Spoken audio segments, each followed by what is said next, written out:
My name is Christopher Crossley, and this is my response to Activity 1.4 about learning design in Week 1 of Adapting to Contexts, the second of the 4 courses of H880, Technology Enhanced Learning Foundations and Futures.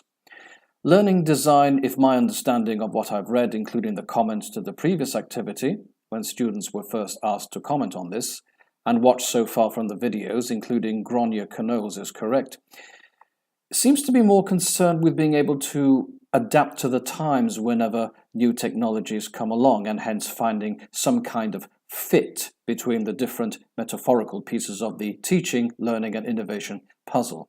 On the one hand, we want educators to be able to show that they're able to use whatever technologies exist to produce something interesting for the learners, and in keeping with what the technology designers were thinking of. On the other hand, finding the right balance between the perception that technology must be used as appropriate to enhance learners' learning and the need to ensure that sound pedagogy is maintained in what learners must learn can become a juggling act at times. As Moore points out in one of the previous videos we've watched, one can do the same lesson again and again for years and become good at it. He referred to this as becoming a good craftsman.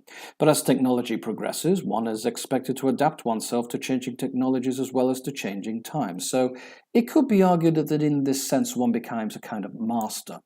Of course, Gronya herself doesn't talk about mastery as such in her video, but she does talk about the so-called 7 C's of learning design, within each of which are a number of activities that learners can engage in. However, one should nevertheless be cautious not to overstate Gronya's case, because it would be unrealistic to think that almost every single activity would suit every single situation. It's more a question of being selective.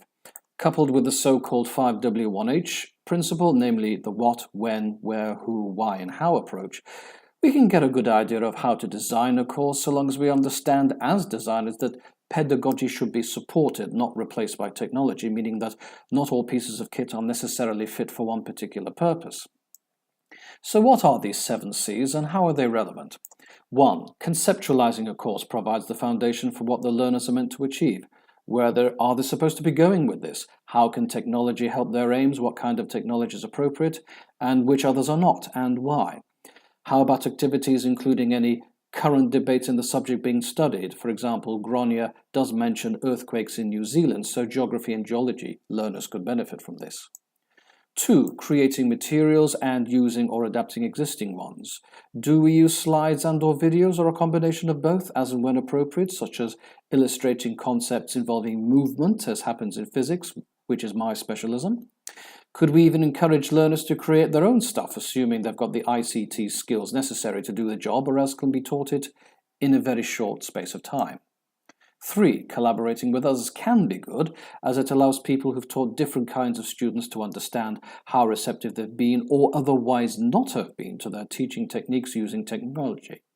If possible, it might even be an idea to collaborate with previous learners to get their perspectives so they can help with ideas that could benefit future learners. 4. Considering what's going to be done and how it's going to be done is key, because there may be outside influences at work, including how much time there's going to be for the course in question and what kinds of assessment, including group work as and when appropriate, there are going to be. 5. Communicating ideas to one's fellow designers and ultimately to the learners is important. Without being able to communicate properly, the whole exercise can end up as being one big mess, and one may end up failing the very people that one's supposed to be aiming the course at. This can be related to what I said earlier about learners collaborating on updating the materials for future use. 6 and 7, combining and consolidating. As with any project, there is the need to put everything together so that it all appears as seamless as possible, despite or because of members of a group, where necessary, putting together their individual contributions in order to create a collective whole, which, when ready, should be presented. As with almost anything else, one hopes that everything goes smoothly and that the intended outcomes are achieved with the help of the technology, but the technology should be used to support learning, not replace it. Just as you don't eat everything on the menu in the restaurant in a single visit, it is best not to be overambitious when using supporting technology, but if it works, then that's encouraging. In conclusion, this has been a very brief take on my part on what learning design is and should be, although I'm sure that as the course progresses, there'll be more on this that'll give us quite a number of ideas that could prove useful to us later on. Thanks for watching.